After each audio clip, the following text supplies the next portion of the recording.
यम यम वापि स्मरन् भावं त्यजेत्यन्ते कलेवरं तं तामेवेति कौन्तेय सदा तद्भाव भावितः। भगवान श्री कृष्ण कहते हैं, हे अर्जुन, हे कुंती पुत्र, अपने इस शरीर को त्यागते समय मनुष्य जिस भाव का स्मरण करता है वह अगले जन्म में उस भाव को निश्चित रूप में ही प्राप्त करता है। जीवन में हम या तो भौतिक या आध्यात्मिक शक्ति के विषय में सोचने के आदी हैं। हम अपने विचारों को भौतिक शक्ति से आध्यात्मिक शक्ति में किस प्रकार ले जा सकते हैं। ऐसे बहुत से साहित्य हैं, यथा समाचार पत्र, पत्रिकाएं, उपन्यास आदि, जो हमारे विचारों को भौतिक शक्ति से भर देते हैं। इस समय हमें ऐसे साहित्य में लगे अपने चिंतन को वैदिक साहित्य की ओर मोड़ना है। अतएव महर्षियों ने अनेक वैदिक ग्रंथ लिखे हैं। ये पुराण कल्पना प्रसूत नहीं है, अपितु ऐतिहासिक लेख है। बहुत ही समझने का विषय है। भगवान कहते हैं, भुलक्कड़ जीवों या बद्ध जीवों ने परमेश्वर के साथ अपने संबंध को भुला दिया है और वे सब भौतिक कार्यों के विषय में सोचने में मग्न रहते हैं। इनकी चिंतन शक्ति को आध्यात्मिक आकाश की ओर मोड़ने के लिए ही कृष्णद्वैपायन व्यास ने प्रचुर वैदिक साहित्य प्रदान किया है। सर्वप्रथम उन्होंने वेद के 4 विभाग किए, फिर उन्होंने उनकी व्याख्या पुराणों में की और अल्पज्ञों के लिए उन्होंने महाभारत की रचना की। महाभारत में ही भगवत गीता दी हुई है। तत्पश्चात वैदिक साहित्य का सार वेदांत सूत्र में दिया गया है और भावी पथ प्रदर्शन के लिए उन्होंने वेदांत सूत्र का सहज भाष्य भी कर दिया, जो श्रीमद् भागवतम कहलाता है। हमें इन वैदिक ग्रंथों के अध्ययन में अपना चित्त लगाना चाहिए।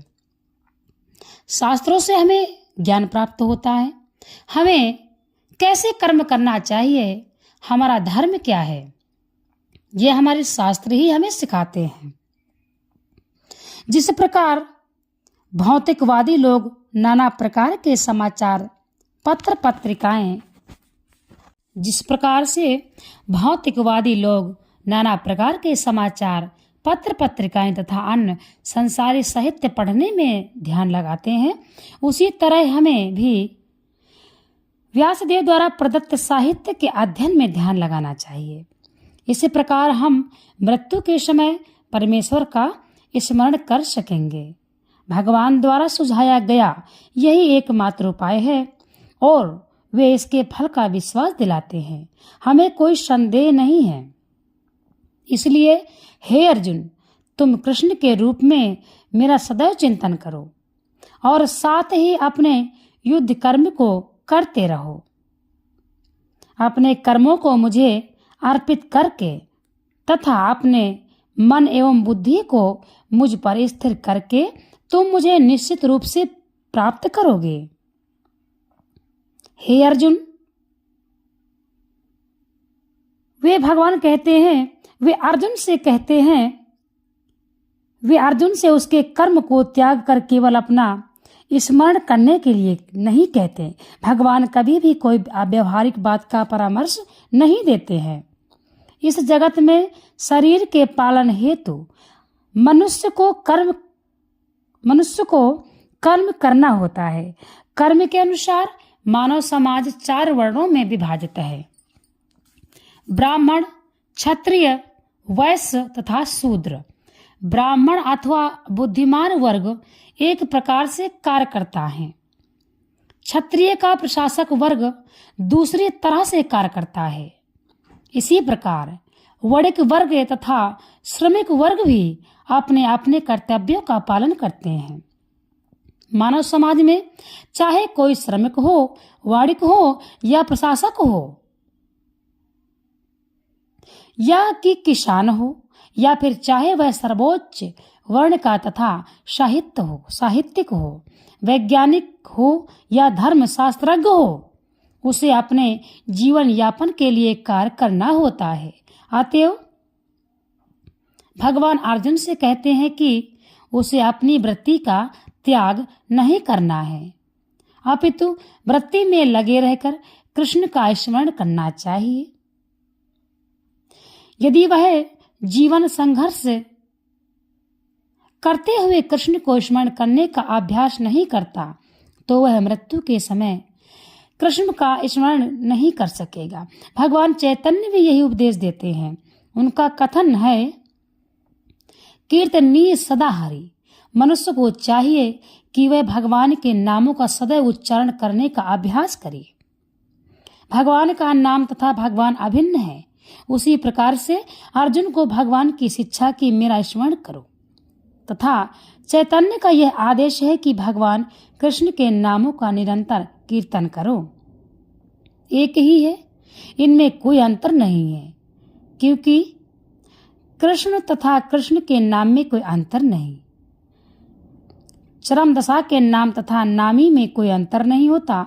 अतएव हमें 24 घंटे भगवान के नामों का कीर्तन, उनके स्मरण का अभ्यास करना होता है और अपने जीवन को इस प्रकार ढालना होता है कि हम उन्हें सदा स्मरण करते रहें।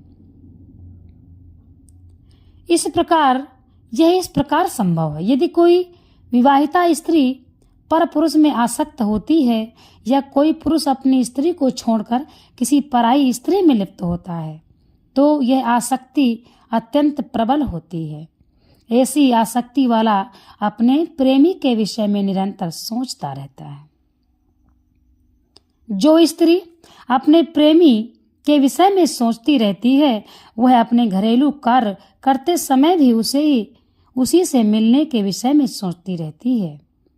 वास्तव में वह अपने गृह कार्य को इतनी अधिक सावधानी से करती है कि उसका पति उसकी आसक्ति के विषय में संदेह भी न कर सके।